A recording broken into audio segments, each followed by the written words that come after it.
And welcome to the No Something Required podcast, a podcast where we talk about nothing. And now here's your trio of hosts, starting with RedRomina appears at random, Audrey, sus as hell, Ember, and of course your dark lord of the interwebs and master of RGB lighting, Roberto Blake.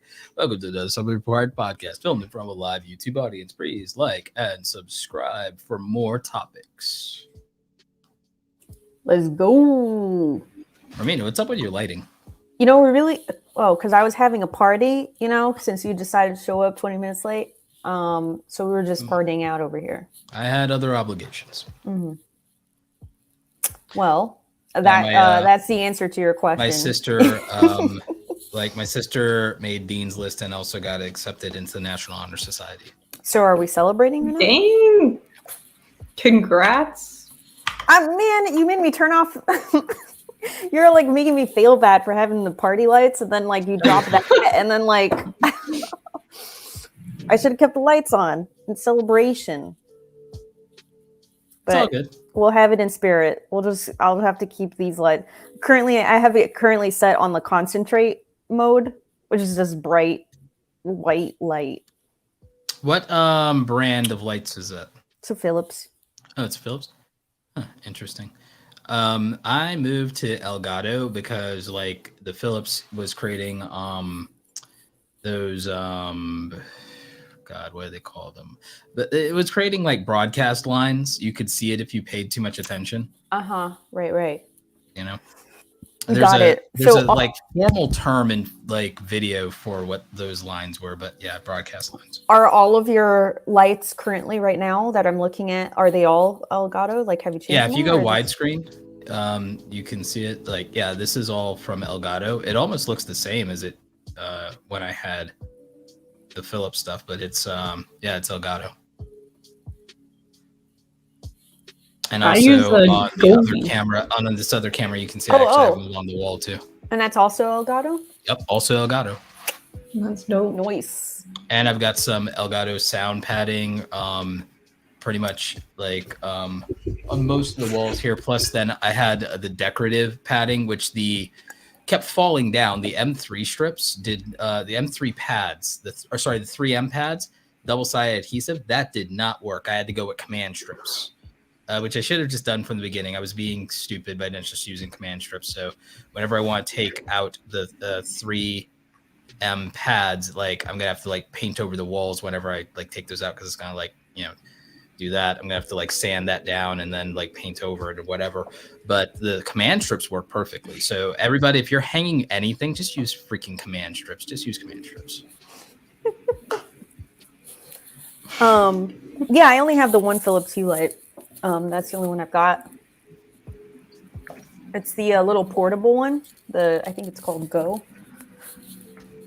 Pretty handy. Yes. Good for parties.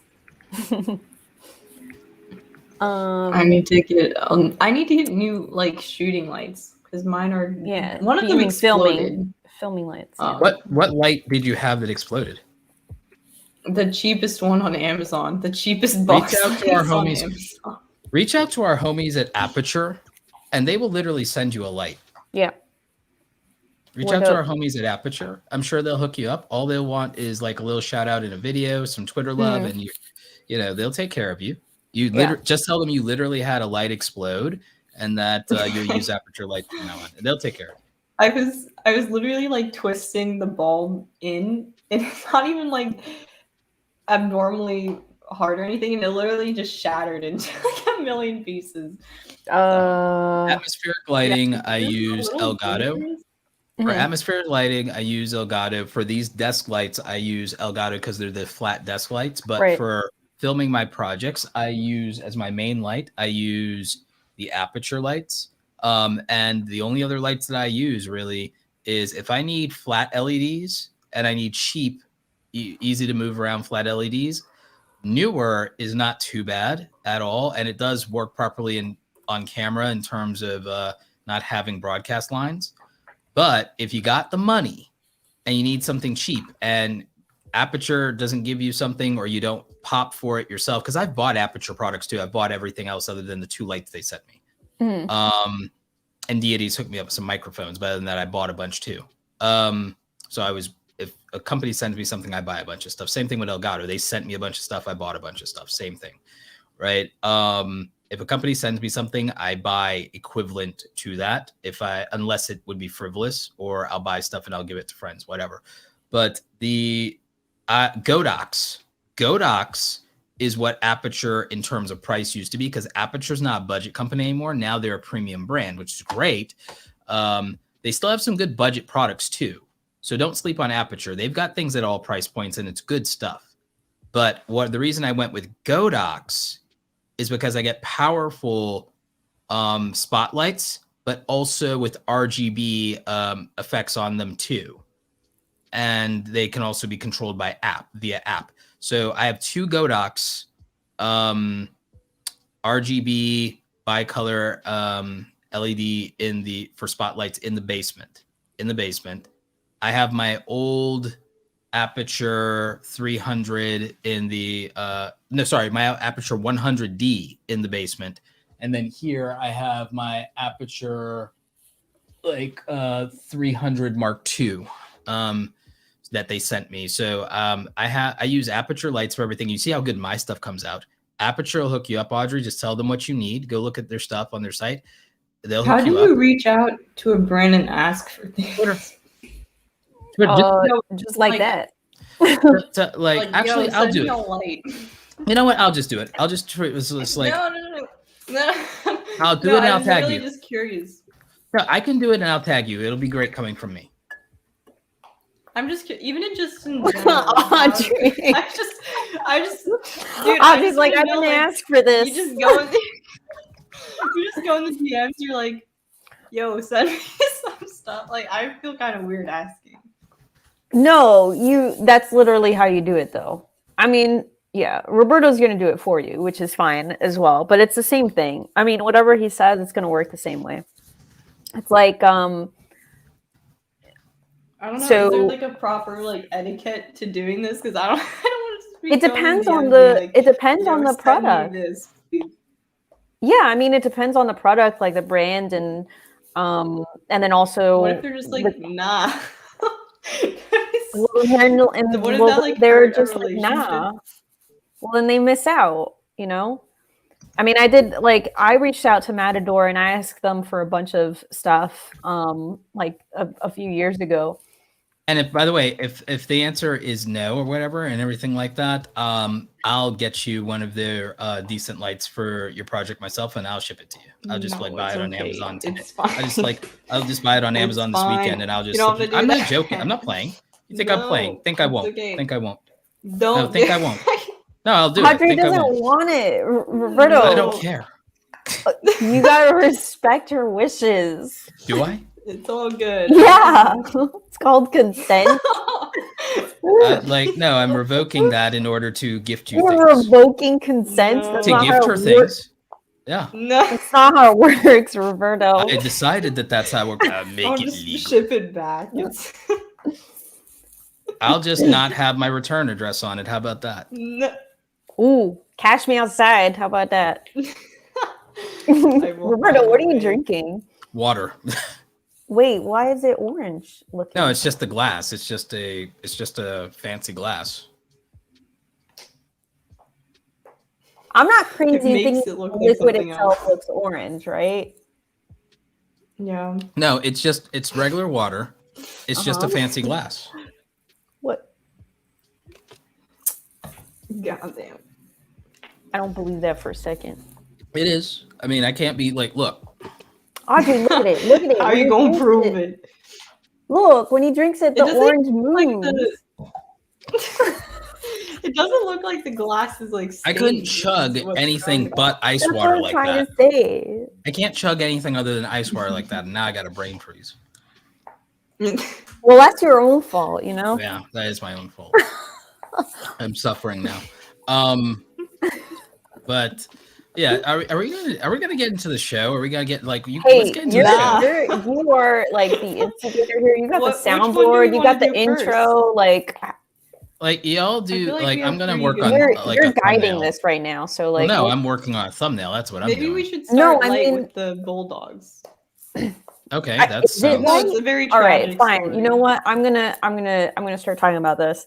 So does this Norway. Require sad, does this require like the sad piano mean? It's like because I could see this requiring the sad piano. Where's here we go.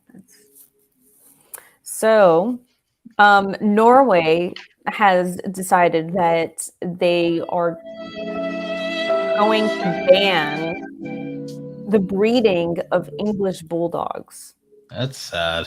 Officially. That is sad, to be very real with you. But the reason for it is because of the amount of problems that dog breed has. So they are saying that it is now illegal to breed this animal because it's unethical to. Wait, explain to me how it's unethical for bulldogs to exist, please. Because they have a lot of problems. So it's like the same way that, the wiener dogs are prone to having wheelchairs later in their life because like they have bad, their backs are bad.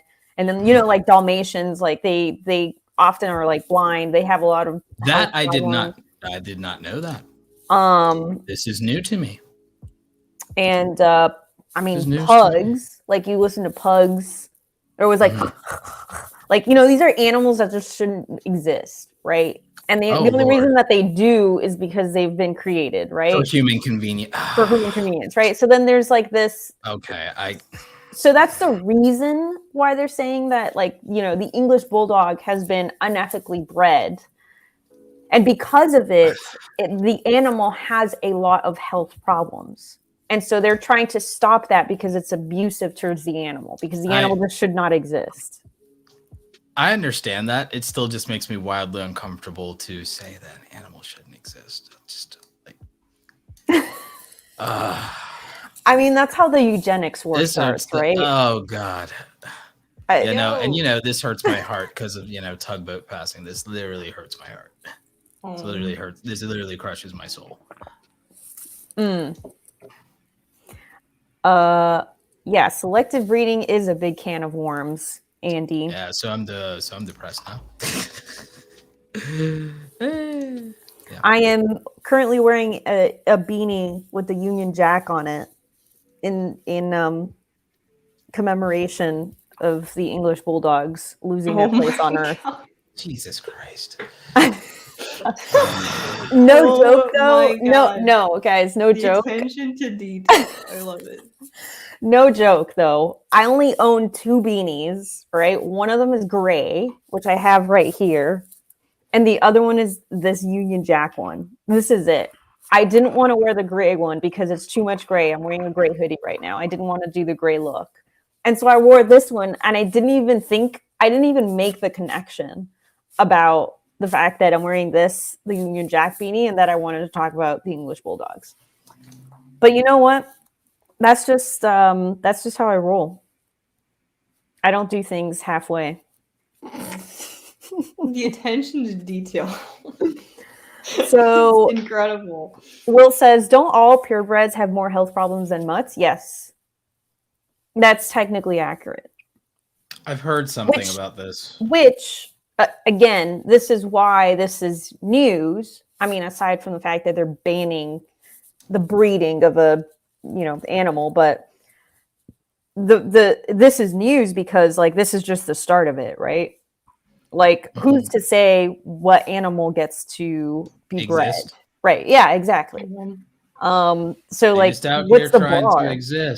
What's the bar? Like, where does it start and where does it end, right? Are they really, is it seriously there was nothing to do? Because I know like some places ban, Audrey's like, they were bored, so they just banned an animal. I'm just like, I mean, would you really doubt that? Like, that's a thing that they would like. But for real though, yeah, they would do some shit like that. Like they would. Like it kind of feels like they use the bulldog as just an excuse to, because it's classified as sometimes in some places as aggressive. Even though they're not a lot of the time. Yeah, no, they're lovely dogs.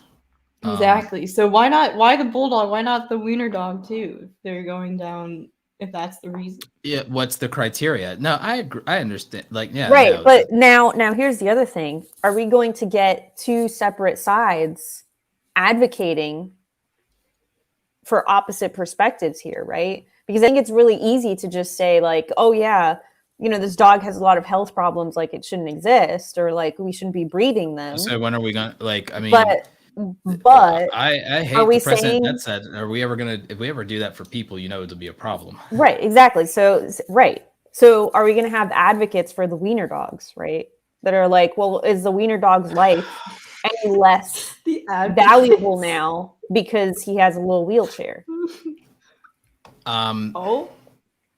You know what I think? I think we need to ask the actual victims of the situation. With the dogs? The dogs? The dogs? It feels unfair to be making these decisions without actually asking. I could just picture asking Audrey, the species that is impacted by it. I could just picture Audrey walking around with like a tiny little mic, and like just going up to random dogs on the street and being like, "How do you feel about the ban of selective breeding on English bulldogs? How do you feel about not being allowed to? On TikTok? How do you feel about not being allowed to exist?" No, but that dog on TikTok that like presses buttons to communicate what it wants? Oh, yeah. I thought you were going to talk about the bones and no bones dog. No, the one who like says it wants to go outside and it presses a button. So just ask that one. So he's going. So that dog is going to speak for. So that dog is going to speak for all dogs on the planet. Yes. The one dog is the spokesperson for the entire species. Yep. He's the only one who can communicate. So, or they train a bulldog to do the same thing, and then they ask it. Andy says, "Sir, can we get a soundbite?" And then the dog proceeds to bite the microphone. Dude, I love that TikTok series also. The vet who just like asks the dogs questions and then they just lick the mic. You guys don't know what I'm talking about. I have no idea. No. No. Audrey spends all of her time on TikTok. We know that's this now, fair. So. That's fair. She didn't even argue it. Yeah. Because like, what is she gonna? She usually argues like stuff. She probably didn't hear what I said. No, I didn't. I said you spend most of your time on TikToks. Yo, no, I don't. What are you saying? Exactly what I said. Catch me outside. Roberto, who would win in a fight? Me or Romina? What did you just say? Who would win in a fight? Yeah. How is this related to you? Bulldogs?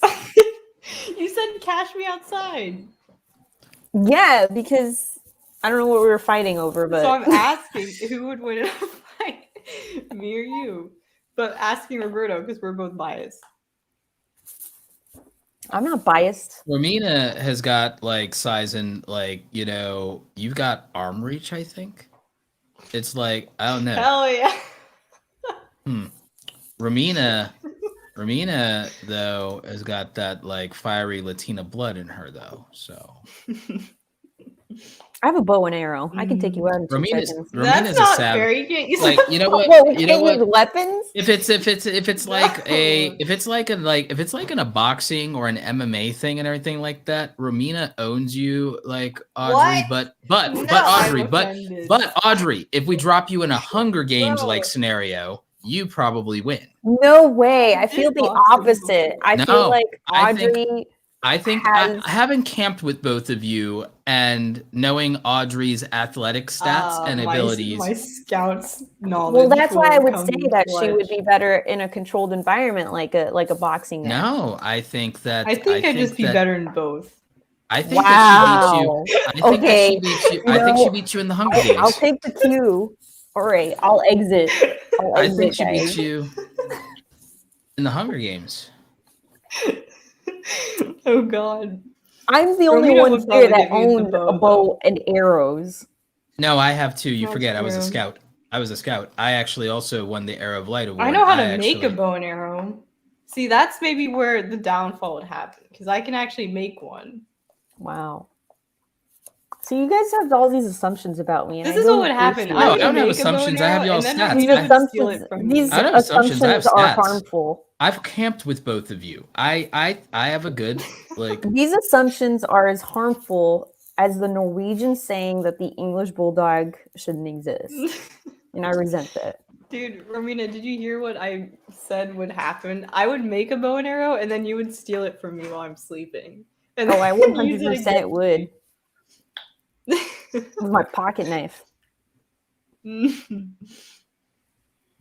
Oh God. Speaking of stealing, I'm making they should do an influencer Hunger Games. Mr. Beast. I but to the death. Well, no, because demonetized. We can't mess with the monetization. We can't mess with monetization. What are you talking about? It's absurd. Guys, speaking of stealing in the middle of the night, Roberto, do you want to talk about? We'll update the thumbnail.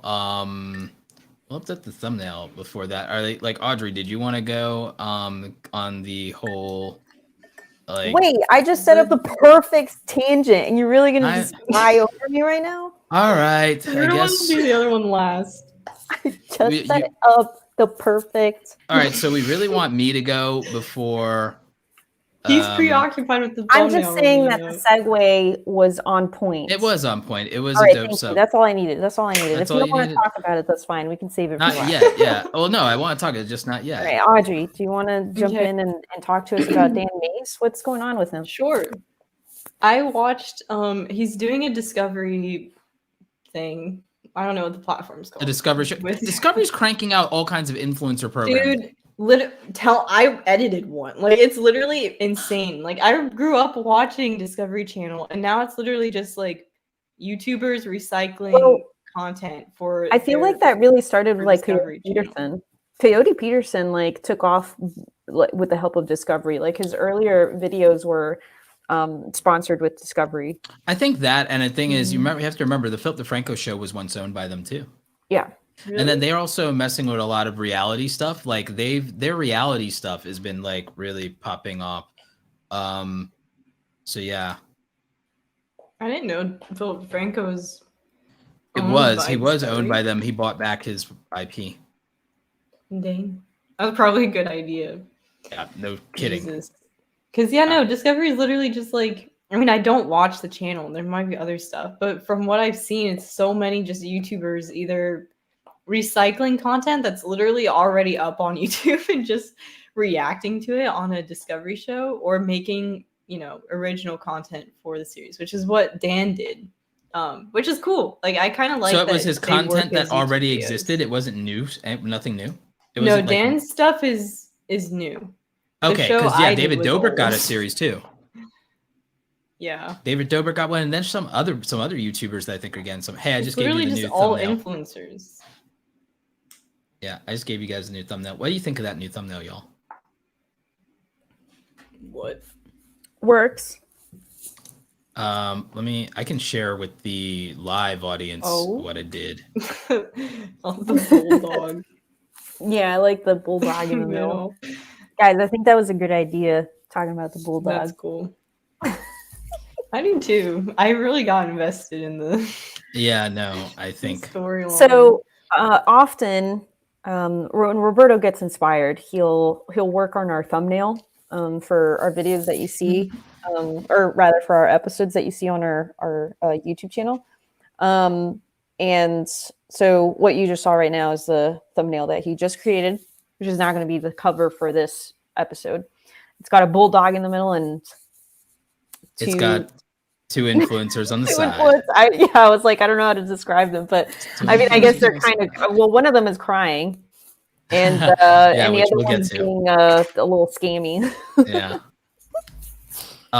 Yeah, and there's two influencer scams that I'll talk about tonight, but let's continue talking about Dan Mace. Okay, wait. So the episode that Dan has published, it worked really well as a YouTube video, and I really liked it because it feels kind of sort of like what I'm trying to do, which is interesting because not a lot of people are doing that type of content, where it was like more process based. Like he made a camera out of a truck, not out of a truck, but he basically took like a huge photo by turning the back of a truck into a camera, which was really cool. But I think like we were talking about in our text, and it's like, well, he has obviously a budget to do that, right? Like not everyone can do that because it requires like a lot of equipment and whatever to do that. And that got me thinking, because I'm trying to do something similar with like, you know, making cool things and documenting the process of making it. But then Dan Mace is like making cameras out of trucks, which is just kind of another step up. And is there a place for content that doesn't require like as much of a budget, isn't as, I don't know what the proper, not sensationalist, because you can do that without a budget too, but spectacle. You know what spectacle I mean? can be done without necessarily a budget. Like spectacle epic. can be done the way, yeah. Well, spectacle and epic, you could argue about roughly, same thing. So I don't know. It's kind of the questions like, I don't know. Is there an audience? I think I asked something along the lines of, do you guys think that sensationalist content that has like humongous budgets, like what Mr. Beast is doing, do you think that's sort of losing interest? Not really on like a global scale because it just works with the algorithm so well, but audiences in general kind of getting bored of that type of crazy stuff? So I think that, I mean, well, you grew up with YouTube. Yeah. You tell me. I personally am, but I feel like I'm kind of a weird. But aren't there people who are now younger than you? They're just getting into YouTube now. They're adolescents and are going to start over where young Audrey Ember started being fascinated with YouTube.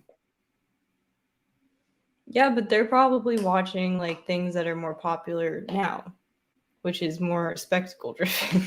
Well, what I'm getting at is there'll be a cycle of audience because people age into and out of things all the time. But here's the thing. We always got new people being born and they're always getting older. Yeah. And when it stops being a trend, then we have a bigger problem. I feel like YouTube's always had cycles, right? Like there was the daily vlog era. And now we're kind of in this spectacle era. We've always been in the spectacle. We've always been in the spectacle era, Audrey. Like, Romina, you remember what was spectacle content back in the old days of YouTube? You remember? Maybe it was more subtle. Freddie Wong. Yeah.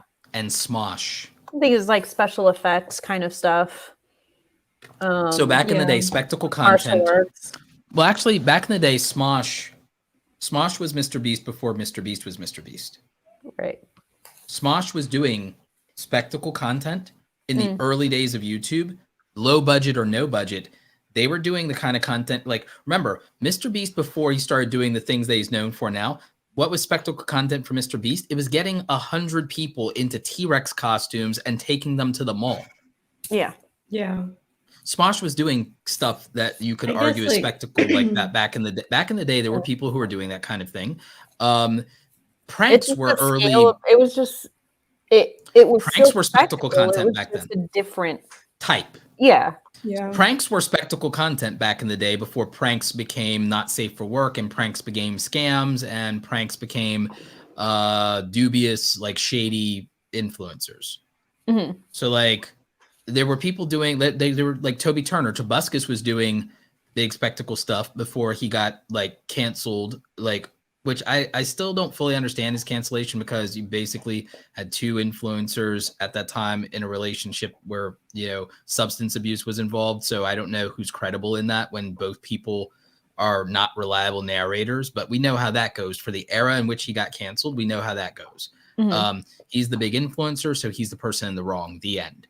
But when it's two people doing substance abuse, I don't know that that's so black and white, but you'd have to look more into it. And I don't remember all the details. I remember Phil DeFranco knowing him back in the day and talking about it on his show. I don't even think that episode of the Philly D show is even up anymore, because Phil DeFranco like privated or deleted almost all of his old content. But I think that wasn't him hiding anything. I think that was part of the deal with Discovery Media from the period of time that they owned his show.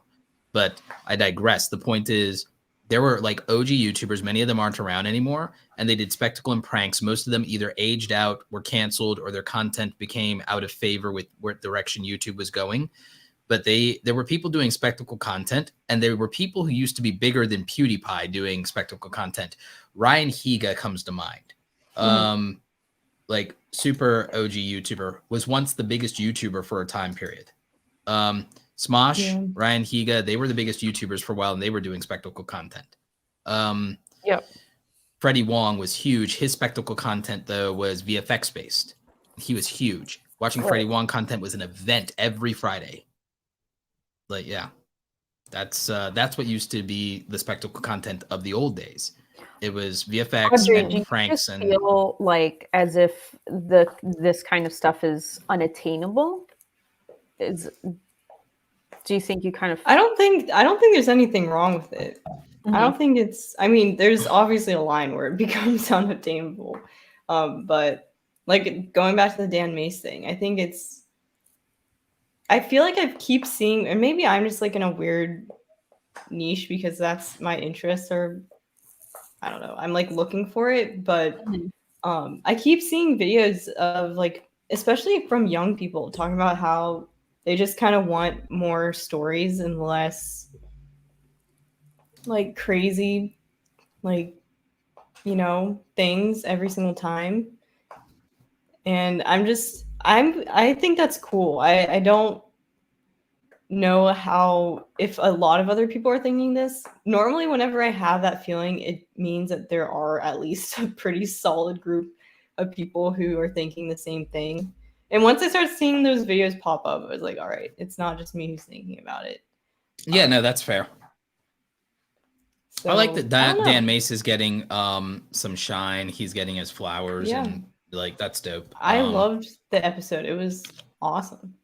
And it's also though interesting to see more influencers transitioning into mainstream content when a lot of them have been trying to do that since the beginning of their career and haven't been able to. But we see more of it. We see David Dobrik doing it successfully with Discovery. We see Discovery picking up a lot of people. Liza Koshy with all her Netflix stuff. Anna Canna with a lot of different Netflix and movie projects. I feel like the Dan Mace thing is cool because he's posting the videos as well, and they work like without Discovery. Like they kind of just feel like highly produced YouTube videos. Not even that highly produced. Like just they feel like YouTube videos. I don't know if the episodes are exactly the same on Discovery Plus, but I feel like that's kind of awesome because I feel like it's been shown that you don't need to have the same budget. It's been saying that you don't need these absurd budgets to get millions of viewers anymore. The threshold of what needs to be done to get millions of viewers, Mr. Beast and his Squid Game project versus the actual Squid Game show on Netflix. But he's not the only one. Yeah. There's so many examples of this. Shane Dawson, even though Shane Dawson's canceled, supposedly, like whatever. There's all kinds of YouTubers getting millions of views per upload on production values that are not comparable to Hollywood shows. And these Hollywood shows spend millions of dollars per episode, have hundreds of staff working on them to get less views than a YouTube upload. If that's the case, why is the media and why are these production companies going to keep doing that and keep doing, like, there's only so much stuff that they can like go ROI positive on going that route compared to like, what if we just got YouTubers to make us stuff that will get the same attention at a fraction of the cost? It makes sense. I just think it's like, who is actually, I want to know on the Discovery end, like how many people are actually watching them on Discovery and not just, at least with Dan, it's like, I guess like Dobrik's thing is different because they're native to Discovery Plus, but like Dan's are all going to be on YouTube as well. Like, what's the point of going? Freddie Wong did this thing where he actually got a Netflix show out of a show he got crowdfunded through YouTube first. He crowdfunded 2 seasons, or was it 1 season, of Video Game High School. This is before your time, Ember, but you should watch it. This is OG YouTuber, makes good. And he was like the first YouTuber to get like a full-on Netflix deal. And they had a simulcast arrangement where they released his thing on Netflix, Video Game High School, and on YouTube simultaneously. So, and this is back in the old days of YouTube. And Video Game High School was revolutionary for what it did for making YouTubers mainstream. Most of today's YouTubers, yourself included, most of today's generation of YouTubers have no idea who Freddie Wong and his whole crew from Rocket Jump even were. But they actually owe modern YouTube very much to creators like Freddie Wong. And that's from the same generation as like creators like iJustine, OG creators like iJustine, Tobuscus. Like today's modern YouTubers, there are people that they owe the platform that we have today and the legitimacy that content creators have today. It's owed to people like iJustine, Soldier Knows Best, Chris Perillo, Tobuscus, and Freddie Wong. And yet, with the exception of Justine, most of these people are like unsung heroes and are no longer relevant. And yet they built what we have today. Yeah. Justine and Phil are like two of the only last relevant OG YouTubers. Yeah. Yeah. Romina knows. Yeah. Romina was there. Yeah. That's wild. I'm one of the non-relevant ones. I'm an OG too. I'm an OG too, but I'm irrelevant. Like, so don't worry, I'm irrelevant too. So I think you're more relevant than I. if you don't have 1 million subscribers, you're irrelevant. According to these kids today, it's $1 million or bust. But I'm on hiatus. Mace doesn't have 1 million. I'm on hiatus, so. He's also, but he's in the like Nice Stat Mafia though. Nice Stat Mafia. He's in the Nice Stat Mafia. Wow, the sound of that though. I don't know if like 100 or 1 mil is that really still a thing? I feel like. What do you think, Audrey? I don't think so, but maybe I don't think you need that to be honest. I don't think so. I think that I've gone on the record. I think anyone who has 10,000 subscribers can call themselves a successful YouTuber. I don't know if you would be relevant, quote unquote, but you're a voice in your niche. Well, there's like mainstream relevancy and then there's niche relevancy. I agree. I feel like that's different. I agree that there's mainstream. There's mainstream household name platform. There's mainstream relevant, platform relevant, and then niche relevant. Mm-hmm. And the thing is, you could still not be that, but you could still actually be a voice in a community, and you could still have a community. And that's why I think people at 10,000 subscribers or 10,000 followers in a platform, I think they have a voice, and I think they have a community, and I think that they can say, I'm successful, because 10,000 is, you beat 90% of people in the platform at all if you have 10,000, and people don't know that. Like, I have the relevant data. There's 70 million, like what we can call active YouTubers. There's about 70 million according to what Social Blade can count. There's about 70 million, right? But there's 100 million period in aggregate around the world. And that's the number I like to work with because it makes the math cleaner, to be honest. And I think it's the real number. I think 70 is the conservative number. So let's use my math and use 100 million YouTubers. There are only 3 million YouTubers in the YouTube Partner Program. So just getting the YouTube Partner qualifications is 3% of the people on top of the platform. Even if you use the conservative number of 70 million, even if you used 50 million, that's still not even 10% of the platform being monetized. So there's that right there. And then 90% of all creators never get 10,000 subscribers. Never. Let's look at how many people have silver play buttons. Well, that's 300,000 people. So regardless of which number you use, it's not even 1% of the creators. Like, regardless of which number you use, it's not even 1%. And that's people at silver play button. That's people that are like even a rung below where I'm at, because then you want to go to, it's hard for me to gauge how many people have 500,000. I have my own estimate of that, but let's just use 1 million. Well, there's only 30,000 creators that have 1 million out of 70 to 100 million people. Well, that's like a fraction of a percent. And then, well, how many people have 10 million subscribers? Mr. Beast brought up, well, you want 10 million subs or $10 million? I really, it's a hard time for me to deal with the people who say they'd rather have 10 million subs than 10 million subscribers, because I'm like, y'all don't know how to handle having 10 million subs. There's only 600 channels with 10 million subs. Half of those are already celebrities, like mainstream real celebrities that weren't internet-born celebrities. You don't even need, I think the thing is, like, if you think about a business, right? Like a local business, like let's say a cafe, restaurant, whatever, like a little mom and pop shop. If you think about it, how many customers does that business need to be able to stay afloat for the month, right? And to make profit, a little bit of profit. Mm-hmm. You don't need 1 million customers YouTubers. No, you don't. Right? Like if you think about it that way. And in the same way, I think it's just like we've gotten to a point where it's not really necessary to if you want to make a business out of it, right? Yeah, but most YouTubers don't want to think of it as a business. They want to make it, I'm being paid to do my hobby or my life or to exist. They don't like to think of it that way. Sure. They don't like you. If you think that the mainstream and the media doesn't respect YouTube as a legitimate career, well, like most creators don't treat it like one either. They don't treat it with the same respect and seriousness as a real career either. Because if they did, they'd do it very differently. Tony says, there's a reason people make fun of YouTube fame, even though being a successful content creator is one of the most dynamically hard things what someone can work on becoming. We could learn from any world. Yeah, I mean, yeah, that's true. I mean, yeah, being a YouTube content creator, look, the 8 things you have to pretty much master to be a good, successful full-time content creator, the 8 things you have to even be mediocre at to be. I mean, are we really at a point where could all be careers? Are we really at a point where people still make fun of the quote unquote YouTube fame? Yes. Who? People over 35. I was about to say, not really young people anymore.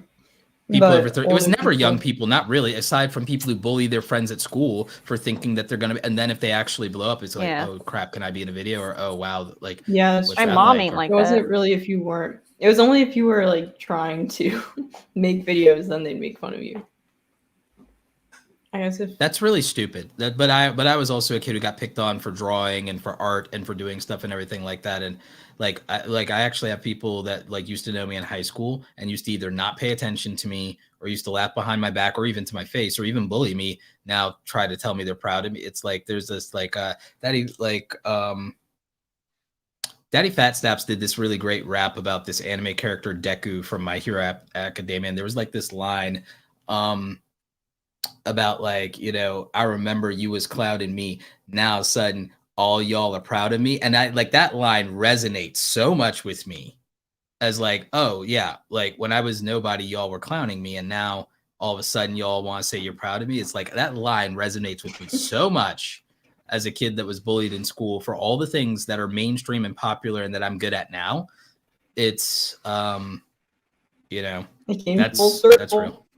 Yeah, full circle. Wait, did I tell you guys about recently how I had kind of a full circle moment with people who were kind of rude in high school about me making videos? So when I was in that video for Alan, then Charlie Moist Critical reacted to it. One of my high school friends messaged me and was like, so-and-so saw you randomly in that video and like was very surprised. And that person happens to be someone who was like kind of rude when I was back in school about me making content. So I had my like evil laugh moment. That was really great. Like Ember's revenge. My revenge. Even though that's like at the bottom of my list of things that I think are cool that I've achieved in the past couple years, like to someone from high school who's I guess a fan of Charlie's, like well it was again because a big YouTuber acknowledged your existence. I mean like people like people it's so strange to me that that's like, but whatever. I kind of well, I mean people acted that way about like there was a while back, you guys might remember this, when like PewDiePie acknowledged me and he even like put one of my comments in his actual video and acknowledged me and everything like that. There was a lot of people doing that. They did the same thing when Philip DeFranco did the same thing, even when they disagreed with that particular tweet. They're like, and that's just how it is. It's like it's the acknowledgement of the people that I guess matter more to them is the thing that they will validate you off of, which is really annoying versus your own actual thing that you did that is meaningful, especially the thing that you find meaning in. Like, okay, it took somebody else that you respect acknowledging me for you to respect me or give me my flowers. I mean, it was the same thing with like, there was people, and I appreciate it. I really was surprised by it. There was people when Susan Wojcicki mentioned me and like retweeted me, and this isn't like the first time. There were a lot of people that, oh my God, it's like the CEO of YouTube, like, you know, like shouted you out and acknowledged you, man. And like, you know, oh wow. And it's like, it's happened more than once, but at the same time, I'm like, I really wish that y'all had that same energy for me just actually just doing things. Versus, well, who care? Someone outside of our community cared about it, and that's why you care now. Versus, I've been just doing cool stuff that's worthy of that praise the entire time, and not to be ego driven, but I'm just kind of like, okay, it matters when people who matter say it does, and I don't like that. It's like, why isn't something objectively matter on its own? Why do you need someone else to tell you what was good enough? The only thing that's reassuring to me about that is like a lot of these people just don't know much about like YouTube, like being a YouTuber and stuff. So to them, from an outside perspective, that's what's important. So that's I can sympathize with that. I can somewhat sympathize with that. It's still annoying. It is. Absolutely. But speaking of annoying, we could segue, I guess, into unless you had anything else on your topic, Audrey. All right, so we could segue into like the main event, I guess. Scam. Like everybody's favorite. Everybody's favorite. Like, all right, so there's like a couple of like major things running around. What do you guys want to talk about first? Do you want to talk about the Addison Rae skin break versus Valkyrae thing, or do you guys want to talk about first the crypto scam from Ice Poseidon? I don't know about either of them, so whatever. I can probably get through the Ice Poseidon thing quickly. Look, I get through the Ice Poseidon thing quickly, and then we'll go to Valkyrae and Addison Rae. How about that? Okay. All right, so Ice Poseidon is a notorious former trip streamer turned YouTuber, and he's always been on YouTube for quite a while. At one point, he was one of the biggest streamers on Twitch, and he was kind of the face of Twitch IRL for a while. And he's been very controversial, very polarizing. He's had more than one fall from grace, so his reputation has never been like perfect or squeaky clean. I don't necessarily know enough about him to say he's an evil person. I've heard his name in the community for years, but honestly, I've never really cared or watched much of his content or interacted with him. I have no interest. It's not my thing. But I genuinely, if people literally don't go to jail for things, tend to not think that they're evil scumbags. And then, depends on what'd you go to jail for? Like, a dime bag or something? I don't care.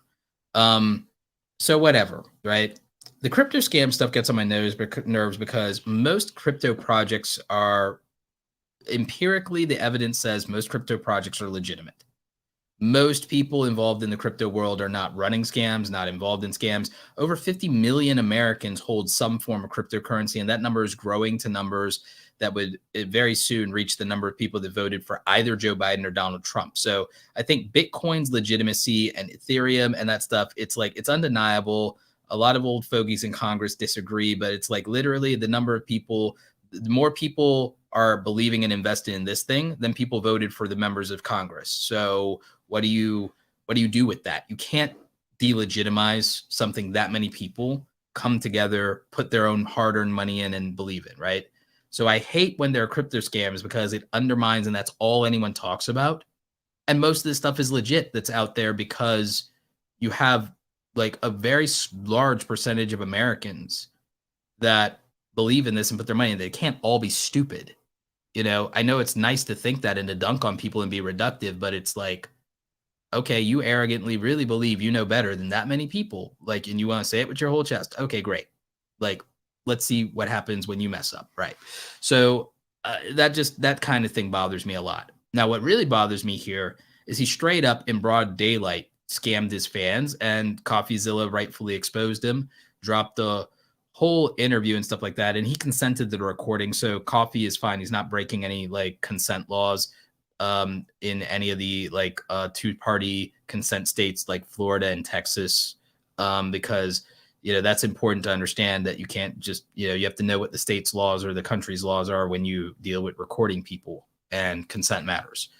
So he dropped this whole thing. You can watch it on his channel, and it's Ice Poseidon straight up said that he took the money from the project. He took the money out of the project pool that his fans invested their money in. And that, and I think the number that it is like something like $300,000. So it's not a small amount of money here. It's a big deal. He's like, well, I'm going to give like 150,000 of it back, put it back in the pool. He claimed that it was because, well, if with crypto crashing, if I didn't take it out, people lose their money. It's like, well, people could still sell. So is that really true? CoffeeZilla does a great job of analyzing it. And he's a really like thorough researcher. He was always a thorough researcher because he used to have a channel called Coffee Break. And all he did was video essays and research and science videos. So like, this is somebody who knows what he's talking about. So when he dug into the scam, it basically was, here's an influencer that took advantage of his audience, got a large amount of people together to put some money in, and then he runs off with like 300,000 and says, oh, well, I'm going to give 150,000 back. And the evidence looks like he's only given like 40 or $50,000 back. So this is, this is a problem. Now, here's the thing. I don't believe the government should regulate crypto until the government like literally proves that it understands crypto. I think the government should stop trying to regulate technology and the internet until it proves it understands it. The last time the government regulated anything on the internet, it was COPPA, and they screwed up YouTube with COPPA. Remember that? Like, it's not like the government regulating technology has been doing us who use technology any favors. It's like, do you really want your great grandparents regulating the internet? I mean, it's not going to go well. And I really think that everyone caping for crypto regulation needs to really double think on that, because it's like, I really just wish people stop caping for institutions that failed 5 generations of their family. That would be nice if people had that level of common sense and stop being fearful. Because here's the real answer. It's really easy to not fall for these crypto scams and these influencer scams. Are you ready for this one? If somebody has a messed up reputation, has a dubious reputation, and hasn't proven to be the most trustworthy person in the past and has been caught in lies, maybe you don't buy anything from them if it's not a t-shirt or hoodie. Like, maybe you just, if you like an influencer, maybe you buy a t-shirt or hoodie from them. Maybe you buy a t-shirt or hoodie from them. Maybe you buy an icon pack or some digital download thing from them. Don't go and buy a cryptocurrency or invest on their say-so. Maybe you don't do that.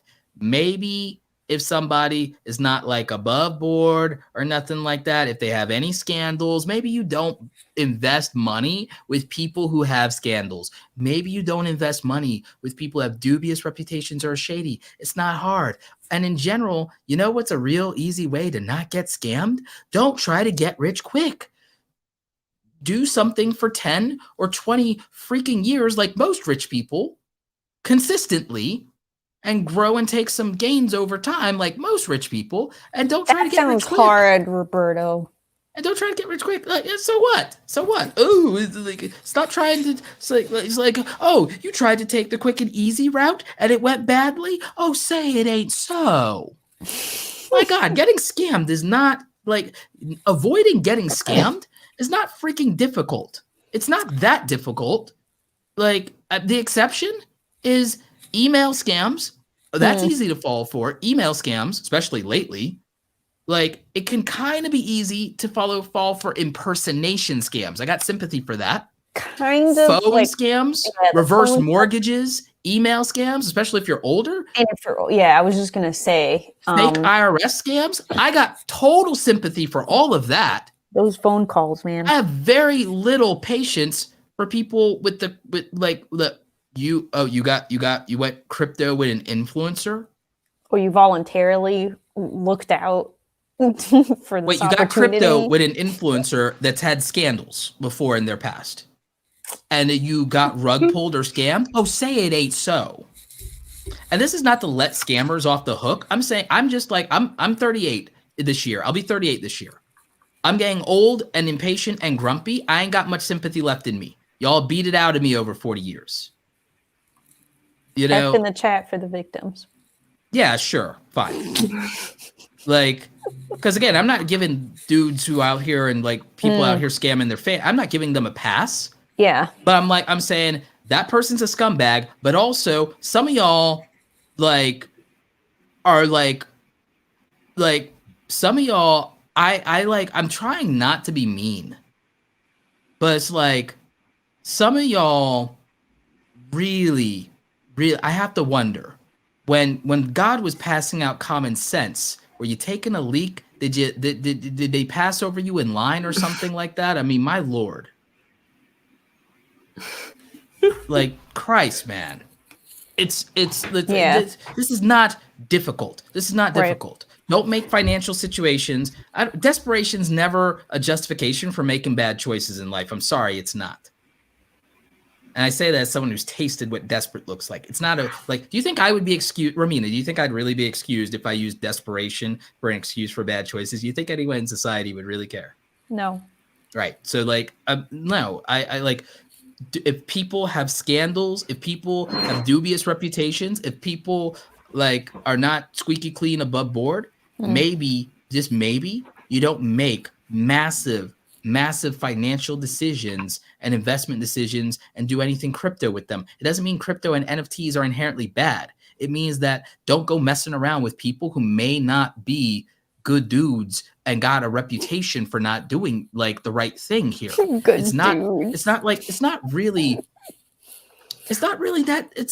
not that difficult, man. It's not.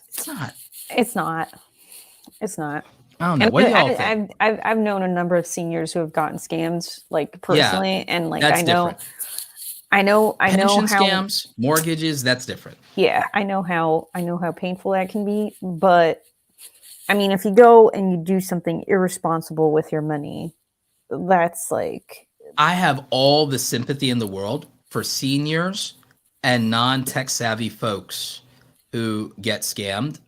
In general, I'm sympathetic to people who get scammed.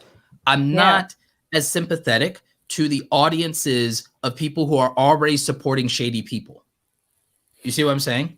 If you already are supporting an influencer that, okay, maybe the community thinks is or people have commented on and it's this is not a good, and maybe you're overlooking all their bad behavior or whatever until something happens to you. Well, that's what it was. That's all I'm saying. So what happened with the Addison? Okay, so this is a different story. This is Is it exactly the same as the Ray product? Let me wait. Can you give me Audrey? Do you want to fill me in while Roberto? Let me get a screen share. I mean, I know the Ray side, but I just saw the headline I saw Ray tweet about it and basically just say that it looks like it's the same product that she was and the same company. Okay. Involved with. So did I get that right? That it was a brand that was working with an influencer, and then this is she went off and did her own thing? I have a screen share for the live viewers. Okay, so this is Can you from. Give us a little context here. What is the story about? Yeah, this website, by the way, is WinGG, who's covering this, and then I have a Dexterdo article as well.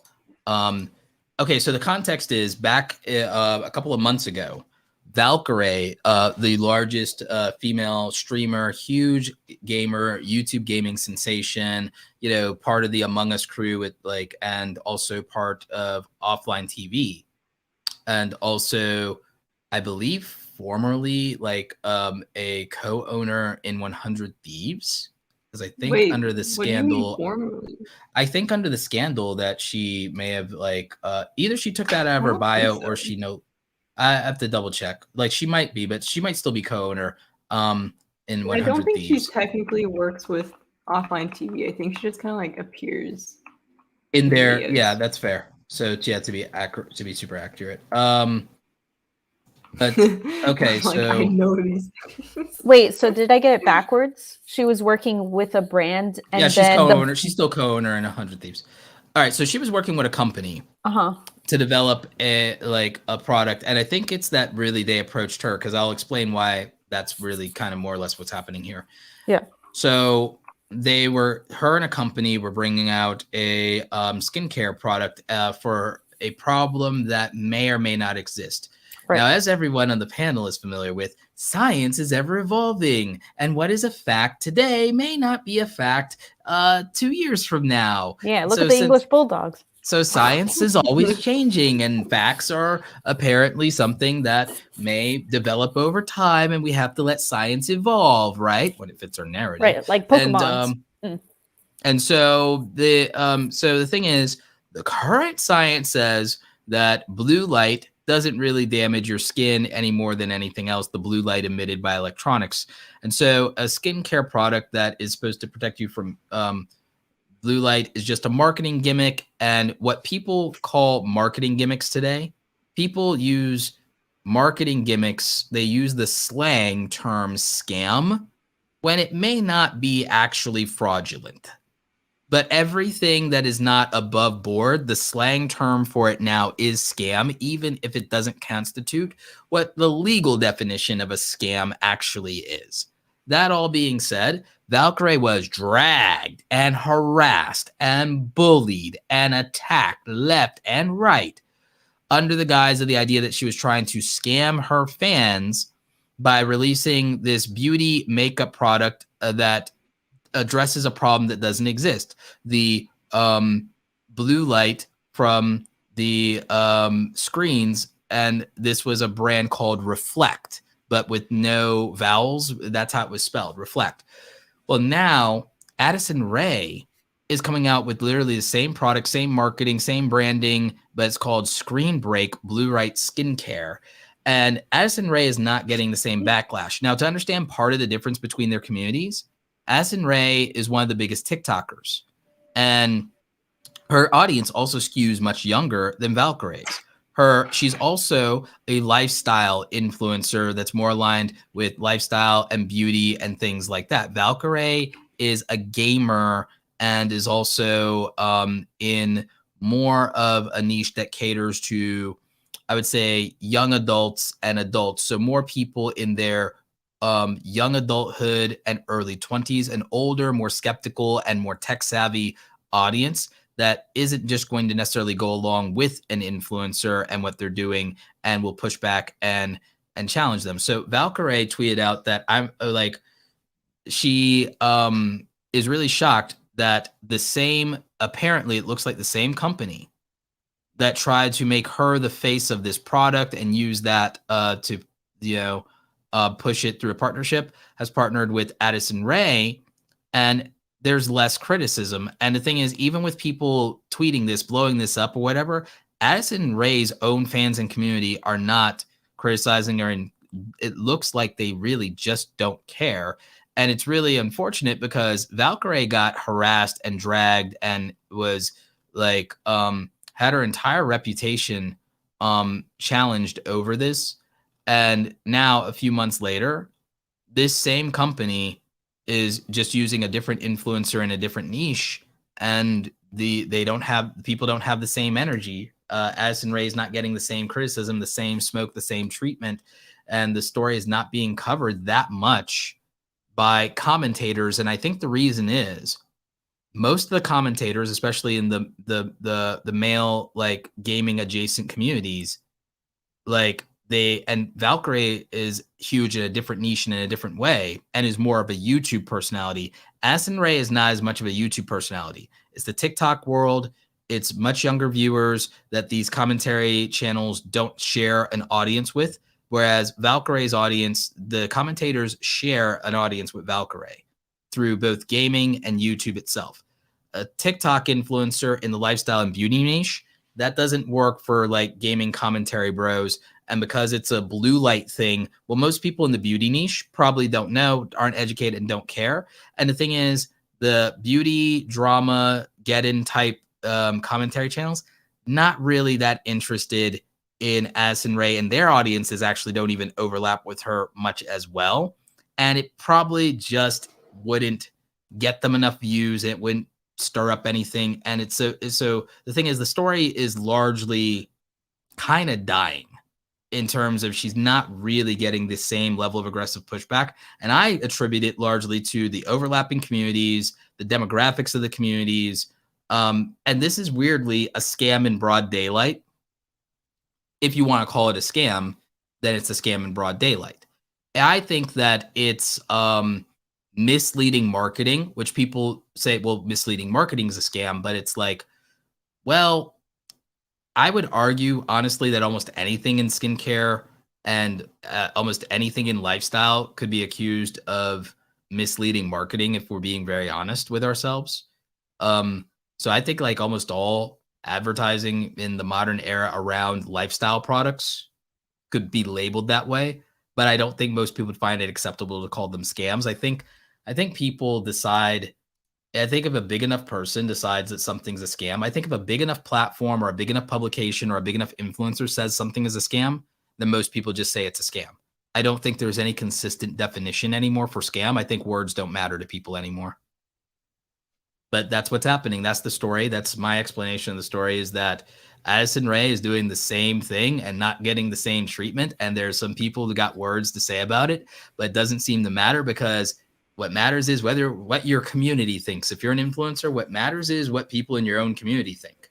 That's why the Paul brothers still have that's why the Paul brothers, by the way, still have a reputation, is it doesn't matter what people outside of your own community think. For the most part, if you don't overlap. Chris in the chat says skincare makeup industry has a history of using questionable marketing around unproven scientific claims. Oh, facts. Almost all of it. Almost all of it. Almost every skincare. So I'm like, and this is different how? Because what, influencer? And the only reason it was different with Valkyrae is because her community is also gamers. And they're also somewhat older. And she has, I think, a fairly even split of male to female audience, or pretty close to it.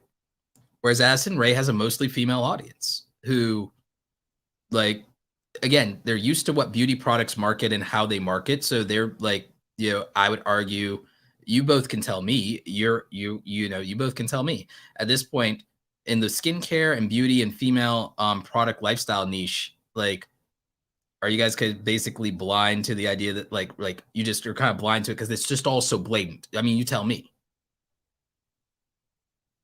Like, all skincare stuff has gimmicky marketing, right? I mean, I think the blue light thing was because it's like a false, since there's no science really to back it up. There's no science to back up most of the claims that beauty products make, to my knowledge. Yeah, I mean, there's a lot of them that's, I mean, you've got like the anti-wrinkle creams. Like, okay. Yeah. The aging stuff. Right. Like, really? Like, what's the science? Do you think the reaction would have been the same if like someone was promoting, or if Valkyrae promoted? She wouldn't do it because it's not relevant. Has it been the same when the Kardashians do it? Has it been the same when Neutrogena models? YouTuber. Like, if Valkyrae promoted anti-wrinkle cream, I feel like people would also get upset. But that's not her niche. Well, yeah. If she was a beauty influencer, no, she wouldn't do that. I'm just saying, even if she did, it would be. No, I'm saying the niche matters. I'm saying the audience matters, because I don't think promoting anti-wrinkle cream to people who've been promoted anti-wrinkle cream to them their entire life, that they're going to scream scam because it's a YouTuber, because their entire life they've been blind to the marketing gimmicks of beauty products. Yeah. From my point of view, and my point of view on this is I've worked in advertising, so I'm like, what isn't false advertising? I mean, like, if Valkyrae just did something like a moisturizer. Well, some people claimed that if it wasn't for the blue light technology claims, that no one would have given her any smoke. But since Addison Rae isn't getting any smoke, my answer to it is it's the difference in their audiences. And you can say Addison Rae is getting smoke, but it's not even close. And it's not her community isn't coming for. I'm saying her community isn't. Also children. So they can't really say anything. I mean, they would if she did something else problematic. I don't know. I feel like kids are more like, they kind of follow more blindly sometimes. Are you serious? Because that's where most of cancel culture comes from, is young people on TikTok and Twitter. Yeah. It's people under 18. Most of cancel culture is people under 20. Most of cancel culture is people under 20 on TikTok and Twitter. Yeah, but like, skincare is just not as interesting to cancel. But it was certainly when it was Valkyrae. Yeah, because her audience is older. Right. That's my point, is that the same crime with a different audience doesn't get the same treatment. That's the point I'm making. Yeah. Yeah. I think it goes down to the basics of what we talked about a few minutes ago with the crypto stuff, which is to do your research, right? I mean, that's like the basic thing, because I care about skincare stuff. I have my own skincare routine. And if I see somebody like doing something different that I don't do, then I'll be interested to learn more about it. But I'm not going to blindly accept that it's that it's been scientifically tested and that it works. Like I understand that there's nuance to it, and it's not like just I mean, do you know? Yeah, you know how I get scammed? Do you know how I avoid getting scammed, you guys? You know how I avoid getting scammed? Never give anyone your money. Well, there's that, but like somebody else first. No, I only buy things. No, I only buy things from billionaires and Fortune 500 companies. Wow. Like that's how I avoid getting scammed. I just give all my money to established institutions and credible brands and names and everything like that. And the only thing I buy from influencers are hoodies, t-shirts, posters, and occasionally their beverage products and snack products. And so I literally, when I buy stuff from influencers, I buy tangible goods. If I buy courses from influencers, I've already gotten so much free value from them that I'm like, I don't mind giving them money. And I assume that I will learn one thing. And I know that I'm smart enough to turn one nugget into hundreds or thousands of dollars. So I don't care. And also with courses, I don't care because I paid more money to college and got not got things out of it. And so I don't care. For me, that's me personally. Like you don't have to buy courses from people. Skillshare is there. You can do that on the cheap or whatever, but you can do free content on the internet. I found that courses work for me personally. And I'm fine with them. I always make my money back, but I only buy them from reputable people. Usually in my case, I've met the influencers that I buy courses from in person, so I don't care about giving them money. So with me, I don't get scammed really easily because what I buy from influencers is physical, tangible products that I'm not overly concerned about the highest levels of quality on them. It is what it is. And most people's merch is like good quality.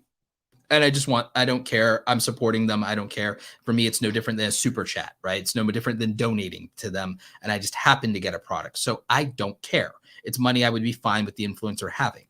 If you're not fine with the influencer just having this money as if it was a donation or a super chat for a shout out, then don't spend the money with them. If you're not fine literally giving away money to an influencer, then don't buy something from them. Like in my opinion, or buy a tangible product. And then you get it or you don't, because then it's not a scam and it's what was described or it's not. So there you have it. And then the rest of it, it's like you don't want to get scammed. You're fearful. You'll feel hurt if you're scammed. Here's a real answer for you. Buy from billionaires and millionaires and don't complain about them existing. Like buy from Fortune 500 companies, buy from reputable brands. Don't buy from indies. Don't do none of it. Use established websites like Amazon and Walmart and Best Buy. And then you will never have to be fearful about what happened to your money. If you're fearful about what's going to happen to your money, then be frugal and be conservative and be risk adverse and don't swing for the fences. It's not that hard. It's not that hard. And if you want to buy something from influencers, buy a physical, tangible product. If you're worried about being scammed. If you're someone who's not risk adverse, then you already know what you're getting into whenever you do anything. And you should, if you have money to lose like that, or you got money to burn, then you're in a better position than most people. So, you ain't got much to be worried about. And if you're savvy and you're that well off, it means you probably know how to do a chargeback. You probably know how to recoup your money. You can use American Express or PayPal, and they always side with the customer. So again, it's not really that difficult to not lose money. Facts. How about I don't get scammed because I never spend anything? That helps too. That's the ultimate strategy. Just be frugal AF. Don't buy Jack. Don't buy anything. Don't buy Jack. Don't buy Jack, John. Don't buy nothing. What's it my friend Tom Nash would say? Awesome. It's like don't click nothing, don't smash nothing, don't buy nothing. Speaking of buying things, Audrey, so you bought the Casey Neistat course. Scam or no scam? Great. No scam. Scam rating. What's the honestly I'm scamming myself because I haven't done the assignments. But you haven't done the assignment. So it is possible to scam yourself. Yes, I've scammed myself, but I'm excusing it because I'm making things on my own anyway. they're just not. I filmed the first one, but I literally just didn't have time to put it together, and then I was working on my own video anyway, so I think anyway, the course itself though has been good. Like, I like how it's set up. I feel like if I was like a college student, I would have killed for a course like this. Like, it literally would have replaced, or it would have taught me. Like, I'm learning a lot now, but like I would have learned so much. Like, if I you would have learned the right information faster. Yeah. What have you been applying the stuff that you've been learning? Oh yeah, to the stuff that you're doing right now. Yeah, I feel like it's been really interesting because it's literally super like uncut, which I love. Like, it's long videos, and they go through the entire process of him making things from like start to finish, like editing and stuff too, which I like a lot. So it's pretty cool. I definitely give it a big thumbs up. I think the biggest thing that I've learned from it, and it's not even like, there's a lot of intuition involved. Like, Casey even says it multiple times. Like, some of the decisions he's making are literally just based off of intuition, and he does a really good job explaining things. But I think the one thing he said that stuck with me is like trying to put magic into every single shot, because I think I kind of with like the style of stuff I'm doing, sometimes I just get caught up in like documenting and not really thinking about how things look aesthetically. So that's something that I want to try and do. I feel like I even just assumed Casey didn't really care, but he definitely does. So that's cool interesting. No, I could definitely see. Does he cover any like of the technical side of things, like?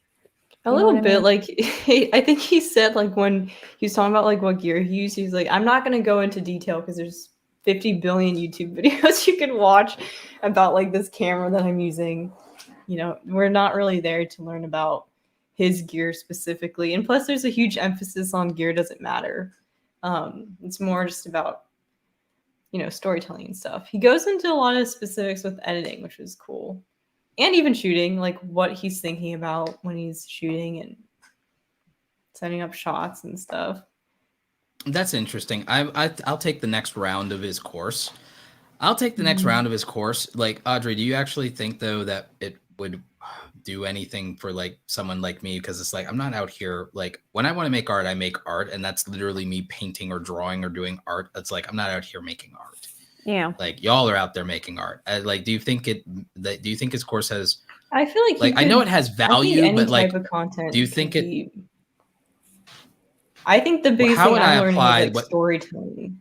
How would I? Because there's storytelling in every type of content, even yours. Like, when you give examples and stuff. It's only when I give examples. It's like, so how much more can I really do? Give more examples, Roberto. I don't know. How much more can I really do with that? Like, maybe it might inspire you to, like, I don't know.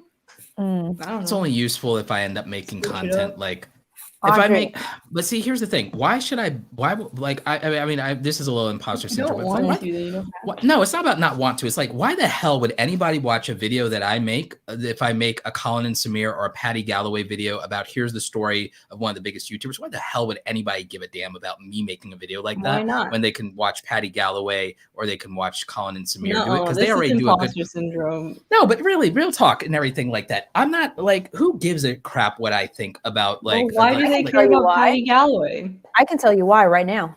Part of it was novelty. Part of it was novelty because his style of making those videos, no one had done it the way that Patty was doing it. And he was also talking about the relevant creators that everyone does care about. And the way he was doing, he wasn't showing his face. That doesn't work with me. He wasn't showing his face. He made it entirely all about them. He has his own format of a specific animated breakdown. And now all anyone does is copy him.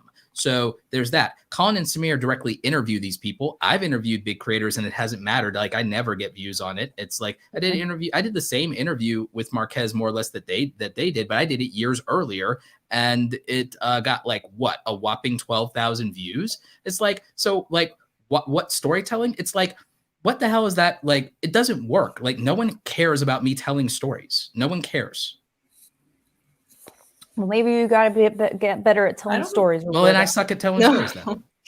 I just think you're like presentation is different. I don't think it's that people don't care about the stories. I think you just have a different way of presenting them. And like people whenever I've go to made your channel videos for about different other reasons, and they go influencers, to, like Colin and Samir. Whenever I've made videos about other influencers, other than the whole 100 crappy videos thesis, like aside from that video, every single video that I've ever made about other influencers has done trash in views. No one cares.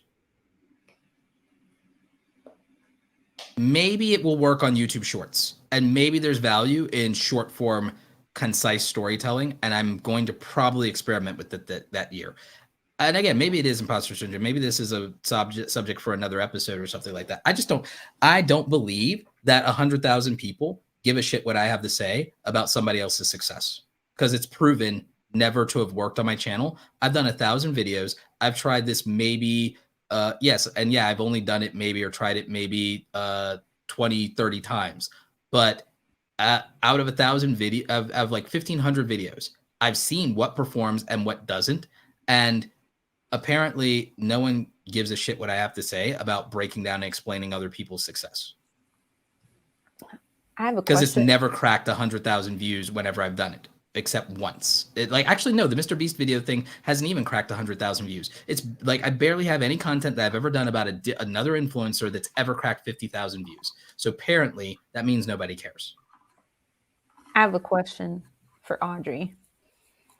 Audrey, why did you choose to purchase this course?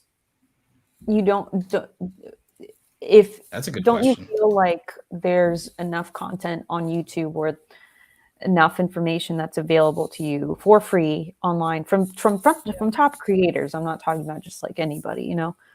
But why did you decide to buy this course specifically from Casey? I mean, obviously the fact that Casey contributes. That'll do it. Like I grew up watching Casey's content. He's a huge, like, out of the creators that I can, like, that I'm consciously aware of that influenced my style, he's definitely up there.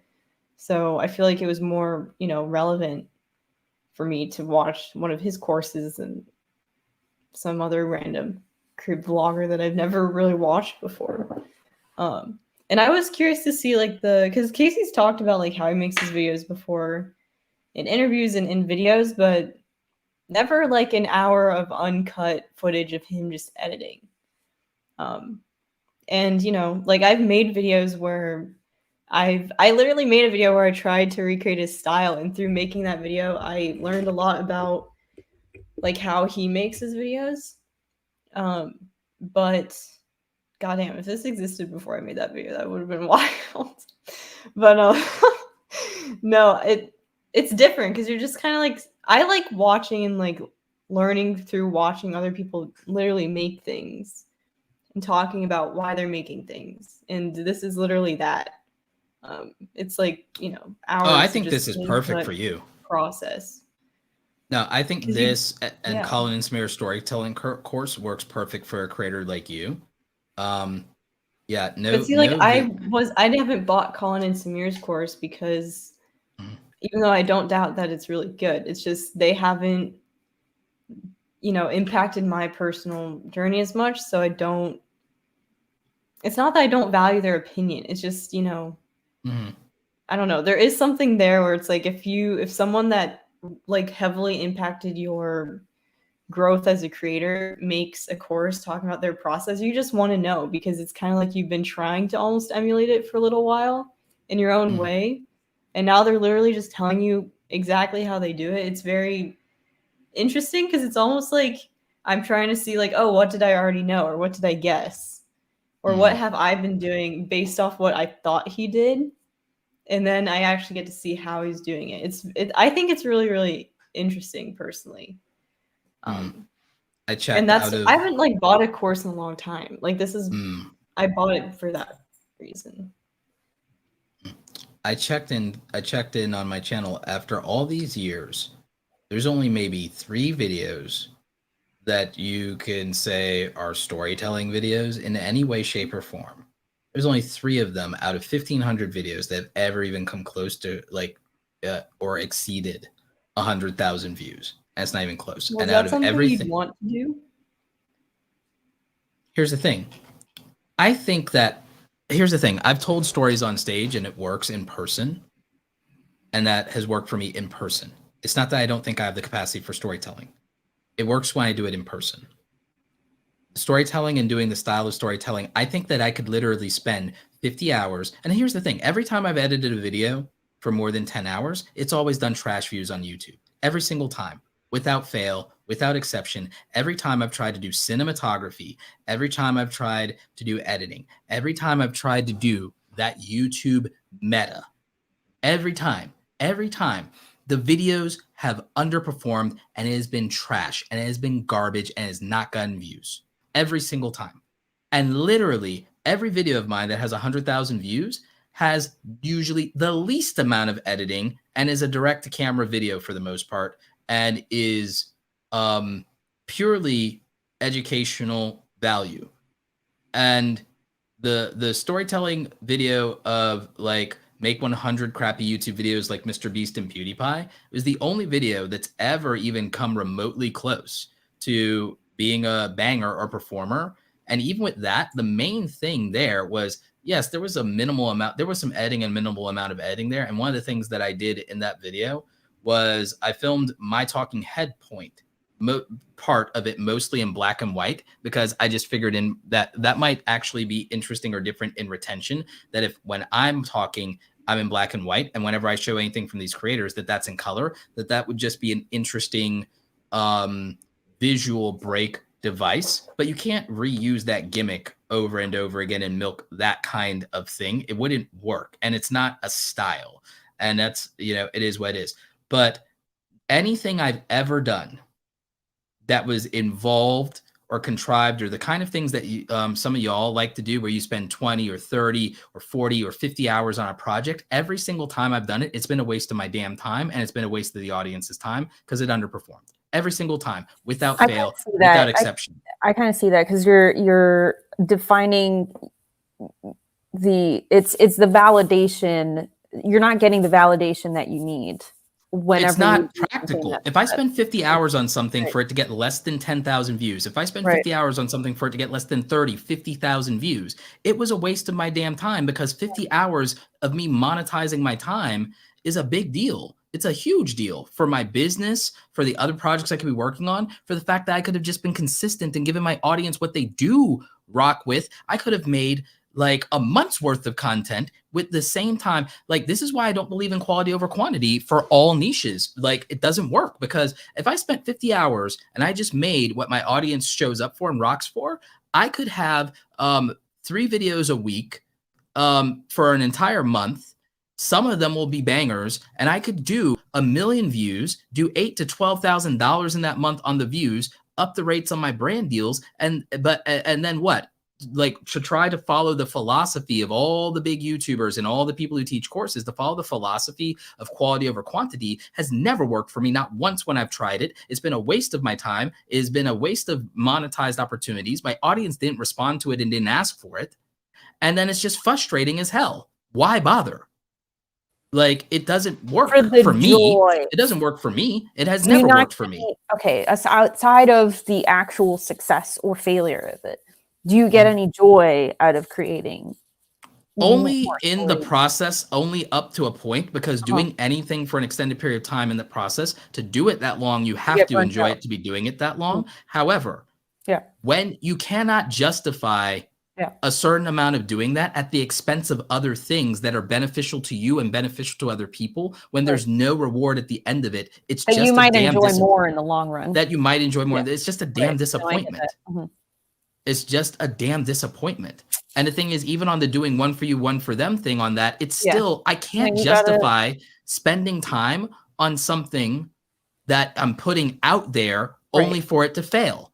If I want to do something and not care about the ROI, I just won't post it. I'll go do photography, wildlife photography, and do my prints, or I'll go draw in my basement, or I'll go write fiction and then think about publishing it like later in life, or letting it be published after I'm dead. I will just like, gotta do you, man. If I want to do something for pure enjoyment with no ROI, then I just won't do it publicly. Yeah, which I think you do. I think you're pretty balanced with that. for the most part. Yeah, no, I mean, there's other things you could do. Like, if you're going to do something and not have to care about the outcome, why post it? True that. I mean, that's kind of where I'm at. If you're posting it, you have to care about the outcome. Right. Which is why I'm on hiatus. Yeah. So I mean, I hear you. I get it. Like, for me, I'm not saying there's no value in the course for me. I'm like, I'll probably take it and I'll see if there is. Word hiatus. It's funny. TBH. I mean, it could really just be curiosity is the reason to get the course if you have the budget for it. Because I think it's literally just interesting. I mean, how much was the course? It's like 300 something, right? 200. I could do that. 250. Oh yeah, I could do that. Yeah. No, it's like literally just out of curiosity, like seeing how other creators do their thing, regardless. Because I'm not copying Case style completely. I'm taking like nuggets here and there. But I think it makes sense. Like it's kind of like watching a documentary, right? I mean, I would like. Here's the thing. I would do big project storytelling content if people will pay for it, and if it's behind a paywall, I would consider doing that and having people pay for it because. Money would validate it, even if it's a smaller audience. And if it's something that people kind of are buying a ticket for, then fine. If people just want to rock with me and support me and it's just for like 1,000 super fans, 1,000 true fans, I can deal with that. I can live with that. That's fine if I was going to do something like that. Because then that's justifiable to make effort for people who pay money. That's fine. But to put something out for free and then people not even give it the time of day or give it a chance, like that's disappointing. And it's like posting videos that underperform on a channel that I do brand deals on doesn't help me. Yeah. Like that undermines the performance of the evaluation of the content that is performing that the audience does rock with. And it makes deals with new brands. My established brands, I'm fine. But like new brands, that's a bad look. It doesn't help me business wise. It's a poor business decision. So it's just post things that perform is a good business decision if you're taking brand deals. That's something people don't think a lot about is if you're taking brand deals, then doing your fun artsy projects on your main channel because you want your audience to rock with it. It's not a good idea because it's counted in your data and your stats when you're trying to go and get brands to support you. And when you want to negotiate the contracts and the deals, that's what secondary channels are for. That's what secondary platforms are for. That's what members only content is for.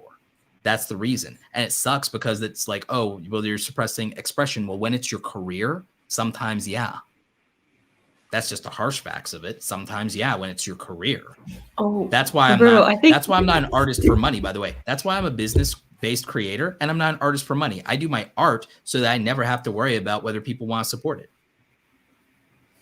Bro, maybe you'll like on your quality versus quantity thing. I've decided I'm going to do 3 or 4 shorts a month along with my one long format just so that I'm posting every week. Is that sustainable for you? Yeah, I think doing like shorts because I can shorts every other week. Oh, you mean like shorts, also, like shorts, like YouTube shorts. Yeah, YouTube shorts, like one short. YouTube shorts. Week. I think every other week is better because shorts should be quality too, like to a point. Yeah, I feel like it could. I'm gonna try doing one every week. I feel like it should be possible. Yeah, I mean, I'm gonna probably start doing shorts at least once a month or once every other week or whatever. I'm gonna experiment with it because, like I said, that storytelling wise, there's a little bit of I can do the skit thing where I talk to myself in different outfits to explain a concept. I think that makes sense, and I can also do a not be on screen and talk about explaining an aspect of success in a creator in 60 seconds or less. Sure. Then I can talk about the same content creators that Colin and Samir and Patty Galloway and those people will talk about that everyone loves. Because I think that summarizing in 60 seconds has unique value. I think summarizing in 60 seconds the success of somebody or an aspect of their success in 60 seconds, I think that has value. And I think that people will be like, oh yeah, I can give Roberto 30 seconds of my life. Because again, they're not going to give me 20 or 30 minutes to break somebody's success down and everything like that. They don't care. No one cares what I have to say about it. Like until people, I might, here's the thing. I might do long form breakdowns of what I think makes certain people successful. I will literally do it 3 times. And if people don't rock with those videos and give it the views and everything like that, then I'll make them members only, or I'll just delete them from the damn internet. And I'll never, ever, ever swing at doing that content again. If it flops, If it doesn't get like at least 30,000 views, I will never, or 25,000. That's a reasonable thing. If it doesn't get 25,000 views in 30 days, I will never make a video about another content creator unless it's a YouTube short. I'll never make another video unless I'm interviewing a content creator on the main channel. If I do it, it'll then only be, I'll only talk about people on the podcast channel and break down their stuff over there. But if it underperforms on the main channel, it'll never be a main channel video ever again until I think that there's something different going on, or I have a different audience or a bigger audience where that would be viable. Because I think there's a point where it's like I'm not trying to gatekeep or exclude things. I think that there's a point to some extent where like once there are certain people or enough people talking about something, there's no more room sometimes for another person to talk about it. And it shouldn't be that way, but it's like, I just don't see it. I just don't like, I can try it. I'm willing to give it a shot, but I basically believe, I have no reason to believe that like, I don't think my audience like cares enough about those things. And maybe also because my audience is older, my audience just doesn't care about the creators whose popularity is largely predicated on the fact that they attract such a young audience. My audience doesn't like care, or because my audience knows their circumstances, they don't think that they can be those creators because those creators are doing things that are so expensive or whatever. My audience doesn't care for that reason because it's like, oh, I can't be that. I'm not interested. And so I think there's reasons my audience with it skewing early or older than the demographics of the people that I would be talking about. Maybe that's why no one cares when I make that content.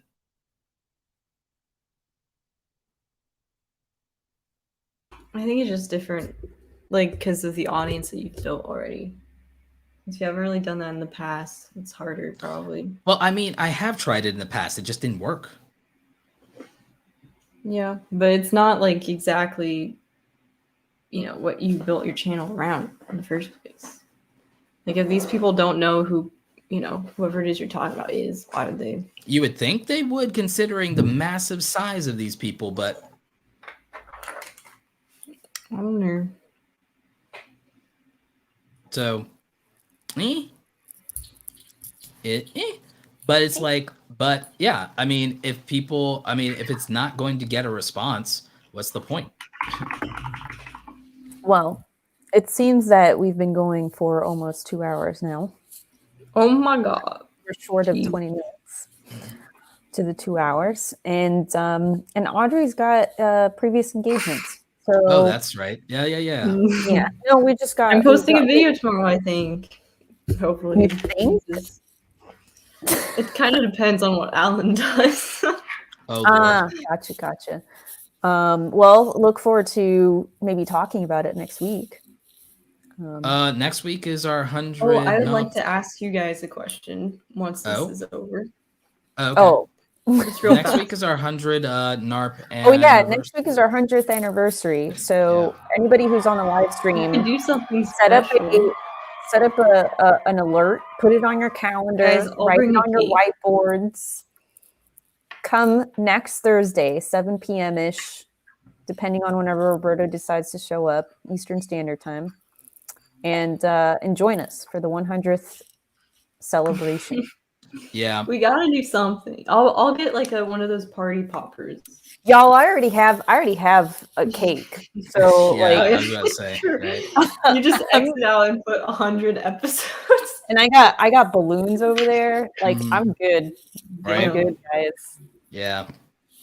All right, so let's take it on home.